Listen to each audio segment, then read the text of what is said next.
કેમ છો ભારતના મિત્રો? તો આપણી સવાર થઈ ગઈ છે. સવારની કોલમાં છૂટી વાગે છે.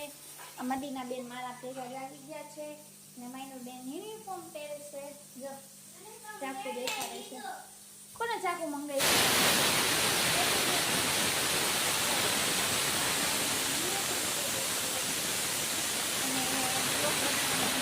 નથી રહેતો કેમ કે માયને સ્કૂલ મારે બારે જવાનું હોય, પછી ટ્યુશન પઢવા મૂકવા જવાનું હોય, એટલે બ્લોગમાં અત્યારે આપણે એમ ધ્યાન નથી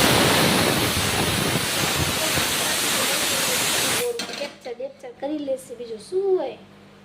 ચાલો જો આગળ શું થાય છે. પરોઠા બનાવી છીએ. મેદાના લોટના પરોઠા બને છે. માયની બેન માટે છોલેનો શાક બનાવ્યો છે. પરોઠા બનાવ્યા છે આપણે. છોલાનો શાક બનાવ્યું છે. છોલે ભટોરે બનાવ્યું છે. છોલે ભટોરે ચોકલેટ નાખીને એને કરી દેશે. એને ચોકલેટ વાળા બહુ ભાવે. ચોકલેટમાં તો બા શું કહેવાય, આપણે લીધું છે. હવે એમાં આપણે આ નાખી દઈશું. નિખર ભાઈ નિખર.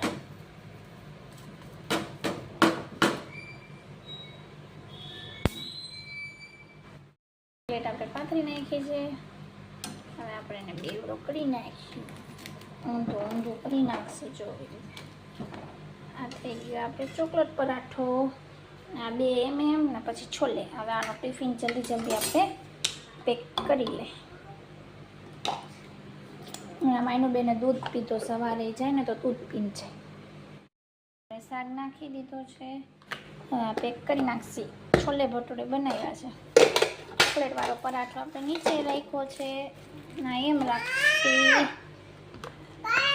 હા શું થયું બેયને? માયનો બેન થી આટલું ખૂટી જાય તો ઘરે આવે ને તો ભૂખ કરે. મારી પાડી છે પાડી. કા આ મદીના બેને જો સવારની પર મારા ભેગા ઉઠી જાય. હાલે જલ્દી, હમણાં ઓલા આવી જશે. જા.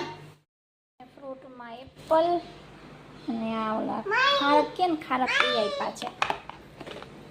હવે આનું થઈ ગયું. હવે એને રેડી કરી નાખીએ આપણે. બેન સ્કૂલે આવેલા ગયા છે કેમ કે મોડું થઈ ગયું હતું ને બેનવાળા ભાઈ આવી ગયા હતા, એટલે જલ્દી મોકલી દીધી. પછી માથું ઓળીને કામ હતું. માયુ આવેલી ગઈ ને? માયુ આવેલી ગઈ? ટકા કાઢી દે માયુને. ક્યાં માયુ? હવે મદીના બેનને થોડી ઘણું સુવડાવી દઈશ. પછી મારા ઘરના કામ છે એ કરી લઉં. અને અત્યારે તો માણસો મોઢે મીઠા અને પાછળથી ઝેર જેવા એવા છે. મને તો બધાય ઘા લાગેલા છે.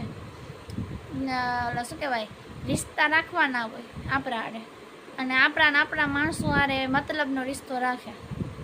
લાભ લેવા માટે માણસો હળિયા પટ્ટી કરતા હોય અને મોઢે કહેવાની તો તેવર હોય નહીં. પછી એમ કે અમે તો નહોતું કીધું એવું કરી ગયા રાખે.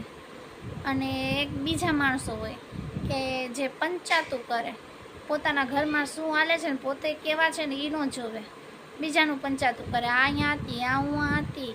એક તો કોઈની મહેનતનો પૈસો કાઢવો નહીં, બધું ઓલા શું કહેવાય, પૈસો ખાવો કોકનો, અને ઉપરથી બધાની પંચાતું કરે. તમારા ઘરની ધ્યાન રાખો ને, તમારા ઘરમાં શું હાલે છે શું નહીં. તમારી મા બહેનોની દીકરીની ધ્યાન રાખો. ઘરમાં કોઈની ખોટી પંચાતું કરો નહીં. નેક માણસ સવા ના હોય. આવી ગઈ છું. મારા મમ્મી રોટલી બનાવે છે. આમ જો આ રોટલી બનાવે છે મારા મમ્મી. જમવાની તૈયારી કરી છે. જમવાની અને શાક તો પડ્યો હે બપોરનો સવારનો. એકલી તમને શું શાક ભાવતો એ કમેન્ટમાં લખીને મોકલજો મને.